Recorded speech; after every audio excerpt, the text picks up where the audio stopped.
What's going on, everyone? Welcome to episode 7 of the Nati Pod. I'm your host, Ryan Townsend. Thank you so much for joining me today as I look to recap the Browns and Bengals game from yesterday afternoon.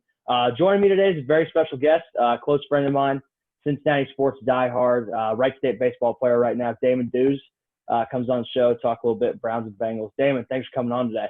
Yeah, Tony, thanks for having me, man. Yes, sir. Looking forward to our talk today.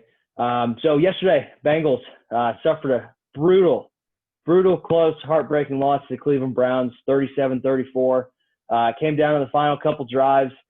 You know, same thing with the defense all year. We couldn't get a stop in the final seconds of the game. Joe Burrow leads us down. We get a score down with Peoples-Jones in the back of the end zone, 11 seconds left. That was basically it for us. Lost 37-34, dropped to 1-5-1 on the year. Damon, overall reaction to the game, man. What'd you think? What was your feelings about that game?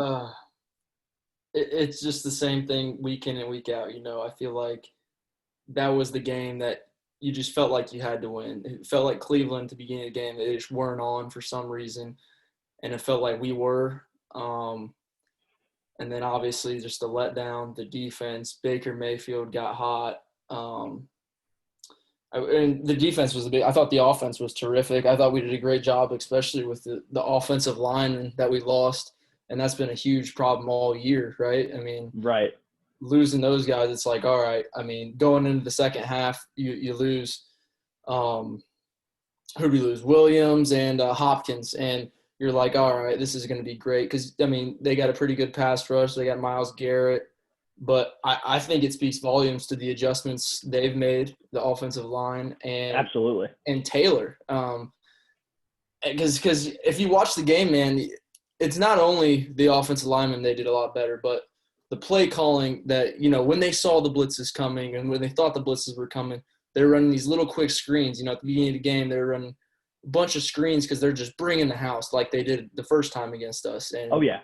And basically what Taylor said in the press conference was that's what they were supplementing in for the run game.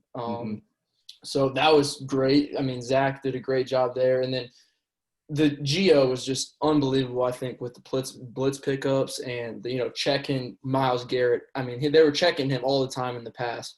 And I think that's what really slowed him down, except on that strip sack. He was free on Jonah Williams coming around the end. But, right. Other than that, man, the offense, terrific. We got a special one in Burrow. Got to surround him with talent. And I think he's surrounded with talent on the offensive side. We need, offensive line, we got to clean it up a little more with overall. I mean, it was a good game, but overall. But the defense is, the biggest thing. Everyone knows that. I mean, when you allow Baker Mayfield 1 minute left to go down, as a fan, we're just like, hey, hopefully we don't let up the field goal. We're not even thinking touchdown, right? Oh, and then no, all of a sudden we give up. We're playing bump and run at the end there, and freaking there's the game. Dude, I mean, that was one of the big things for me yesterday, talking about the offense, man. Like the screen game I thought was really beneficial and really helped out Burrow in the run game because Zach knew not having Mixon. It's not that he didn't trust Gio, but like he was looking at Gio's strength. Gio saw it in the passing game a little bit, a couple screens, that 4th and inches for the touchdown. I mean, he was right there in it. Drew Sample got going a little bit in the screen game yesterday. I thought that was good to mix him in. But dude, going back to the defense, I don't understand like what Lou Anarumo is thinking week in and week out. Because throughout the whole game, I thought there were times we brought pressure, and then other times were just no pressure. I mean, he's got all the time in the world to throw. Wide receivers are open on the sideline, open through the middle on the crossing routes, the dig routes. Like, they're wide open. We're not covering anybody. And then, like you're talking about in the final drive, the whole bump and run. Darius Phillips was targeted on every single pass except the first one. And the first one is where Baker Mayfield should have been sacked. Mackenzie Alexander comes in with a blitz. He wraps him up. He gets the ball through to Donovan Peoples-Jones. And then the next 3 passes are literally down the sideline against Darius Phillips because we continue to play man-to-man coverage in that sense right there. So that kind of leads me into my first question here. When does Zach Taylor take it into his own hands, change the defense, change the personnel, possibly get rid of Lou, look for a veteran defensive coordinator to come in and really change it around? When does he really buckle down and like, all right, it's over. We got to change something? I think he's getting close. I mean, I think you saw the adjustment from the Colts game to now. I think the first year with Taylor, the biggest thing was growth, and he had a really big growth mindset. We want to win, but the wins and losses don't matter as much that first year, last year, right? I mean, Right. It was all about growth. And then, coming in the second year, I think everyone knows we're not gonna win a ton of games, but you want to see them take the next step. Because I think next year we have a chance to make the playoffs. I think if you surround this team with talent, we have a chance to make the playoffs. I mean, there's a lot of talent in the locker room right now. But the biggest thing, like you said, the defense. When does he make a change? I think it's close. Lou's just not cutting it for it. I mean, it's the same base personnel every single time, right? I mean, like, we get no pressure, right? If you watch – I think the biggest thing that I take away – last night I'm watching the Sunday night football game, Arizona and Seattle. And, Arizona's D coordinator, Vance Joseph, was just cover zero blitz, mixing it up every time, right? And putting pressure on Wilson constantly. And they had the guys in the backfield that whole time. And I think that's a big reason why they came back. Oh, yeah. Watching the Bengals game, we're in the same base personnel every time, not mixing it up. No blitzes, can't get any pressure on him at all. And it's just like that last drive. If we do get that sack there on Baker, if we're able to finish that sack, that changes the game possibly too. I don't know. But the whole game, I felt like Baker had so much time. They were, play action. We couldn't stop the run as much, but the play action was killing us, and we couldn't get in the backfield. If you can't get in the backfield, you're going to leave a guy. Eventually, someone's going to get open. And we saw that. And, they got some talented receivers who made good plays, even with OBJ out. Yeah. But I think it's got to be close, man, because week in and week out, we're seeing the same thing, right? I mean, oh, yeah. Something has to change. You can't do something over and over. I mean, that's insanity, right? So yep. It's got to be soon. I don't know who it is, if it'll be in season, but definitely within the next year, I would think they would do something. No, absolutely. And bringing it to the Seattle and Arizona game a little bit, Vance Joseph, former defensive backs coach with the Bengals, talking about the cover zero blitzes. When you're bringing those blitzes like that, it gives you the opportunity to disguise those blitzes and drop back. I remember a play last night. We were talking about it personally. It shows that he's bringing cover zero. They're calling it gauge 8. He's got everyone at the line of scrimmage. Russell Wilson checks. We're just, a couple slants, couple streaks right here. I'm going to lob a ball up. As soon as it's snapped, 4 guys drop back, and Isaiah Simmons gets the pick. And that's the game changer right there in overtime. When you are able to bring pressure and teams know you can bring pressure, that gives you so many outlets to disguise your blitzes, play your coverages different, and just opens up the book for the defense. I thought watching that game last night and, seeing if, we could bring a guy in like that to possibly do something in Cincinnati, I think would just be huge. Last couple of weeks, I've been thinking Wade Phillips, former defensive coordinator with the Rams. He was there in the Super Bowl year with Taylor and McVay, and Taylor came over to Cincinnati. I thought Wade Phillips was going to be the guaranteed guy coming in. But, I don't know if the relationship was good between Taylor and Phillips, if he would want to come to Cincinnati. What are your thoughts on that? Yeah, I think anything at this point, right? I mean, I'm willing to do anything. But, yeah, that's a good point. Well, I think Phillips would be great. I mean, they obviously were with each other in L.A. Why not? Why not bring him in? I don't know. Why not even try and mid-season bring him in? He's older. Yeah. Bring him in. See what we can do. I mean, we know we're not making the playoffs this year. Let's see if something's going to work, right? Right. See if we can build on something for the future. And, hey, if he comes in and it's the same, move on. Clean slate again, whatever. Right. But something's got to change because it's not working right now. No, nothing's working. No. Absolutely nothing. But that kind of brings me up to a follow-up here. Actually, one of my good friends, Tyler Dellerman, former baseball player with me at Urbana, we were talking a little bit after the game yesterday, and he actually brought up a good take that I want to get your opinion on. So, obviously, Zach Taylor, 3-19-1 as a head coach. Not a good record. Kind of reminds you of Hugh Jackson's record a little bit in Cleveland, but not to the extremes of, the 1-15, 0-16, stuff like that. His take is Zach Taylor can be a successful head coach in the NFL, and so far in his first 2 seasons, he's been held up by the defense. Because you saw it yesterday in the game. His offensive play calling was through the roof. Having his franchise quarterback throwing for 406 yards, total of 4 touchdowns. Is he being held back by his defense? Is it a mixture of both, or what do you think it is? Last year, I would say no. This year, I would say yes. I Okay. think the offense is there. I really do. With Burrow, I think guys are bought in on the offense side of the ball. I mean, you saw the comments from Gio, from Tyler Boyd after the game. Hey, we riding with Zach. We want to win for Zach. That shows me they're bought into Zach. And Burrow even was saying, hey, we want for Zach. They're bought into Zach. I think he's the right guy. I do. Because I think the biggest thing is if there's a buy-in, that means something's good's happening in that locker room, right? I mean, Right. I think the buy-in's there, and that's good. But on the defense side of the ball, I think it is holding him back. I think the biggest thing, too, you got to remember, you got Hubbard out, Reeder out, William Jackson out, Wayne's, our big signing, he's out, right?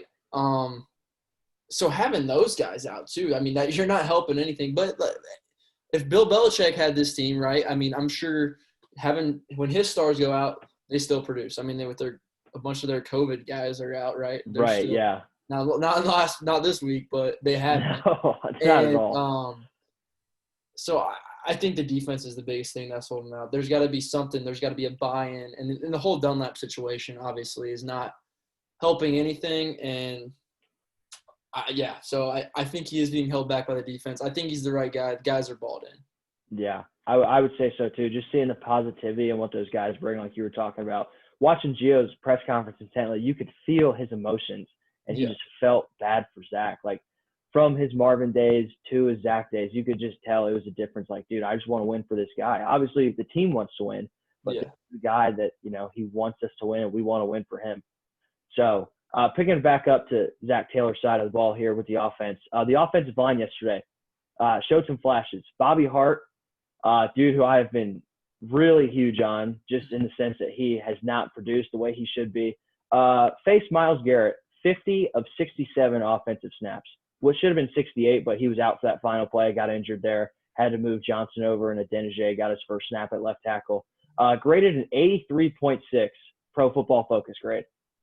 Seeing Myles Garrett 50 times, that's insane. Just from knowing Bobby Hart, that's insane. And with the injuries you talked about yesterday, Williams coming out, Hopkins coming out, Hart coming out. At one point, it was Adeniji, Jordan, Billy Price, Redmond, and Fred Johnson. Yeah. With that group right there, 0 sacks allowed. Yeah. 0 sacks. No, there was Go ahead. Go ahead. No, go ahead. There was a clean pocket. Even when all those guys were out, there was still a clean pocket on that last drive. And I think that speaks volumes. So no, absolutely. So what's your overall take on the offensive line? Because we've had 8 sack games, we have had 6 sack games, 0 sack games. Like, is the offensive line closer than Bengals fans want to believe? I think we're getting there. I think the biggest thing, I think the coaching staff's making adjustments with it. Mm-hmm. I think, sometimes you rely on those guys way too much to just do their job, but a good game plan can sometimes hide guys, right? I mean, I think the biggest thing with Bobby Hart is Gio was checking Myles Garrett a lot. All day. I mean, he was checking him all day. That's 2-on-1. I know Gio's a small guy, but that helps a lot. I mean, I think Bobby has to probably buy him a steak dinner after yesterday. But I think we're getting closer. I mean, hey, if there's a clean pocket at the end of the game with 3 of the guys who are supposed to be starting out, I'll take that. I mean, all day. Yeah. All day we'll take that. And one of the big things I've always said to all my friends and everyone who asks about the offensive line, I really think we have 3 to 5 pieces. I really think you have a franchise left tackle in Jonah Williams. I've watched a lot of film, a lot of videos on him, analysis. Dude, the Indianapolis game, he was murdering people on the left side. The defensive ends were on the ground all day. I think Michael Jordan, he's on the come up here a little bit. Trey Hopkins, we obviously signed him to that extension. And I think we're just really missing a solid right guard and a solid right tackle. And I think we got coming in this week, right? Quentin Spain. Yeah, Quentin Spain. From the Bills. Hey, obviously there's a reason he was released, right? So I'm not going to get my hopes up too much. But, hey, anything will work. I mean, if he can do the job, why not? No, if he comes in and can fill the void of Suafilo and Redmond and play better than those guys, I mean, the big thing, I've looked into his grades a little bit. He's grading out pretty good with Pro Football Focus, but Buffalo extended him. 3-year, $15 million deal at the end of last season. So something must have happened in the locker room, the coaching staff that they just didn't get along with, sort of like the Dunlap situation we're about to go into. But like, if he can work and he can be that right guard and say he's our answer, get us the right tackle, get it going a little bit, and see what we got going. I mean, I think they're close, like you're talking about, but it's just getting those two key pieces on the right side and just getting in full unison, the full scheme, and everything down there. We can just figure that out and give Burrow a clean pocket, like you're talking about. I mean, I think we're an off season away from that offensive line being solidified. Oh, absolutely. With the draft and we got some cap space coming up, especially if even more if Dunlap, Geno, who knows what's happening with them? They got big contracts. So yeah, off season away from that being real solid. I hope, but it's been better as of late. No, absolutely. It's a little bright spot for us, especially with the high power of the offense and the young receivers and just the young core. So, final question here for the podcast here. Hate bringing it up because I just hate this distraction, but it's really been bothering me a little bit, man. Carlos Dunlap. Last couple weeks, man. I mean, after yesterday's loss, getting in the defensive line coach's face, that huge skirmish on the sideline, CBS showed for like 10 seconds, AJ holding back, Tyler Boyd commenting on his Instagram, literally putting his house up for sale on Twitter and Instagram, dude. Like, that's just not the way to handle it. So, from your side, what are the Bengals going to do? Are we going to look for a trade partner? Are we going to cut him? Or are we going to pull the John Ross and just let him suffer in Cincinnati and get him a healthy scratch? What do you think the outlook for Dunlap is? I think you got to let him go, right? I mean, it's not doing anything. It's like having just cancer in that locker room every day. Some guys probably don't want to show up because they know he's going to be doing this, that. What's he going to do today, right? Obviously, him and Lou are not getting along. And from Dunlap's standpoint, too, he's not playing as much. 12 snaps. Him and Geno, 12 snaps yesterday. Yeah. Basically coming in at the same time on third downs. They're not really getting any pressure. But at the same time, it's like, okay, the defense hasn't been that good in general. Why isn't he playing a little more? Right. I mean, Marcus Hunt, they signed this week. He played, double the snaps that Dunlap did. I kind of see Dunlap's point of view a little bit here and there because the defense has been so poor. Right. But at the same time, it's like, okay, man, like, you're losing respect from us Bengals fans now, right? I mean, Dunlap was a fan favorite for how long? And ages, man. Ages. And I think Geno's frustrated too.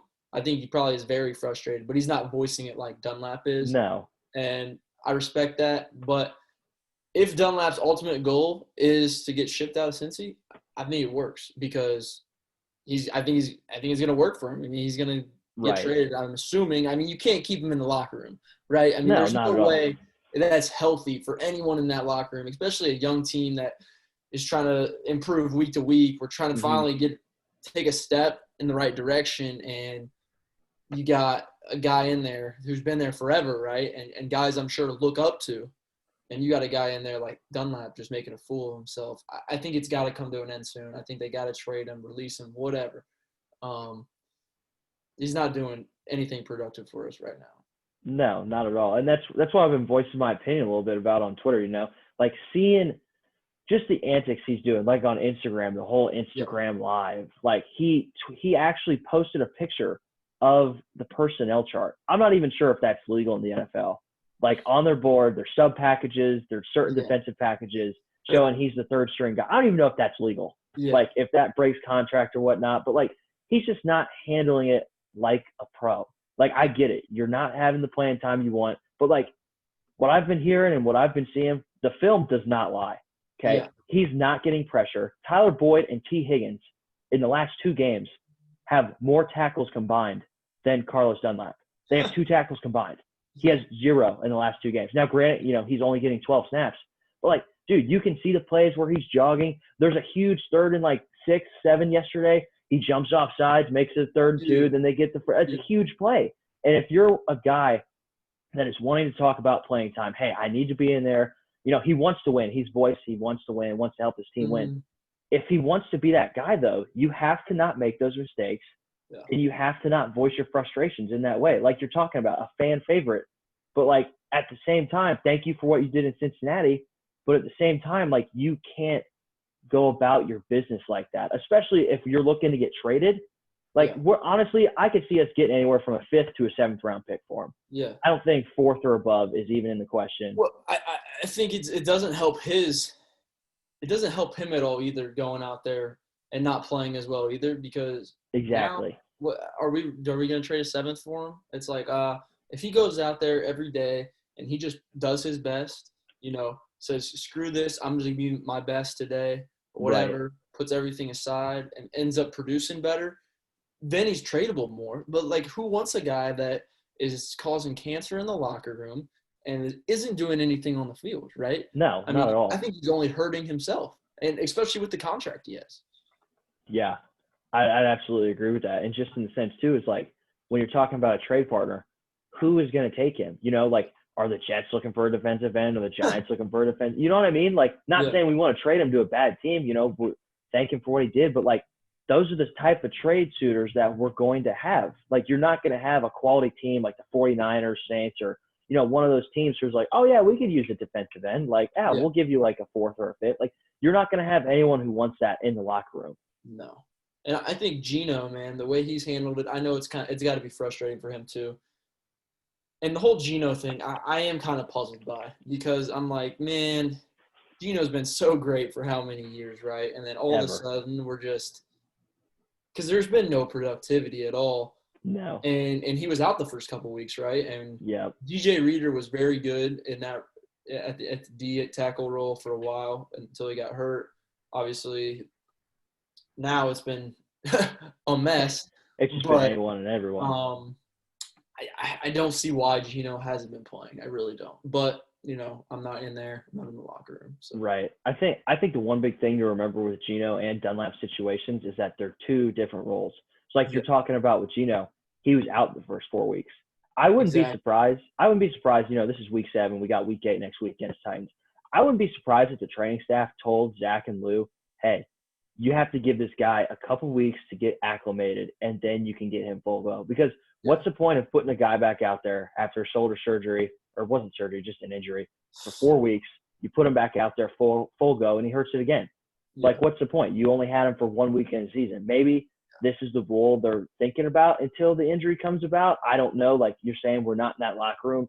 That's just one of the things that I've been thinking about. Like maybe he's not full go, or he's not like fully acclimated to be in that full go position. I would hope, because right now, not much is working. Not anyone else is working right now there. So I would hope. But I mean, we don't know, like we're talking about. We don't know inside the locker room, but hopefully the role gets expanded if Dunlap's out of there, and like they just start to figure out like, hey, he's got to play more. Like we got to get him in there a little bit. Yeah. But hopefully something gets adjusted around with there in that sense. But moving on from the Cleveland game, man, we're looking ahead to Tennessee. Looking ahead to Tennessee next week. Just came off a loss to Pittsburgh yesterday, 27-24. Actually came back in the game a little bit. Big Ben threw 3 interceptions, allowed him to come back. Offense is getting going. Actually had a chance to tie at the end. Steven Gostkowski missed a 47-yard field goal. That was right on the money, right? I mean, straight away, man, and he just pushes it right. Titans are a good team, very well coached, very well disciplined. What are your thoughts about next week with the Titans coming to town? Obviously, it's going to be a tough one for us to pull out. You got Derrick Henry back there. Whew. I don't know how we're going to stop him, but I think 34-20 Titans. Obviously, we're just not there yet. Right. Hopefully. But I think the biggest thing, Vrabel, he's got guys balled in there. That defense is pretty good. And I think Derrick Henry is just going to be a monster. I mean, that's not a good matchup for us, right? No, absolutely not. So with our defense right now, our D line right now, that is not a good matchup. And hopefully for some reason he doesn't play. Yeah, I mean, I don't know in the sense of why he wouldn't play. Maybe taking a day off. He's facing the Bengals, but I don't see that. I don't see that happening. He's probably gonna, right? Yeah, a little rest coming up for the next couple. Yeah, give him a rest day, right? I mean, no lie, he's probably gonna run for close to 175, 200 yards on us if we don't figure out how to stack the box a little bit. I mean, Yeah. honestly, too, in the sense of the Tennessee Titans, I really think their quarterback, Ryan Tannehill, is one of the most slept on quarterbacks in the NFL. 100%, man. Tannehill, man, he's been great. I don't know what – I think getting out of Miami, getting away from Adam Gase was huge probably for him because he looks great in Vrabel's system over there. I mean, I think he looks like a great thrower. I mean, he's able to run the ball. He just runs that offense great. So no, absolutely. I think the change of scenery definitely helped him getting away from Adam Gase. Sure. You know, just more of that conservative passing attack, not really putting the ball in his hands a lot, just Not making the throws. Pressure. Just making the throws that he needs to make. Yeah. So looking ahead to this week a little bit, couple days here from now, Major League pitcher JT Brubaker of the Pittsburgh Pirates will be joining me this week talking about the MLB COVID season, the struggles he had to go through, what it was like making his debut this year, facing the Reds. And also, we're going to double it down a little bit. JT's a huge Titans fan, so he's going to be my guest for the Titans and Bengals preview pod this week. So look out for that. I'll be posting that here in a couple of days here on the Twitter. Damon, thanks so much for coming out today, man. Had a blast talking to you. Hopefully the Bengals can somehow turn around, my man. Yeah, for sure, man. Thanks, Towns. Absolutely. Thanks, everyone, for coming out. We'll see you this week again on the Nasty Natty Pod. Take care.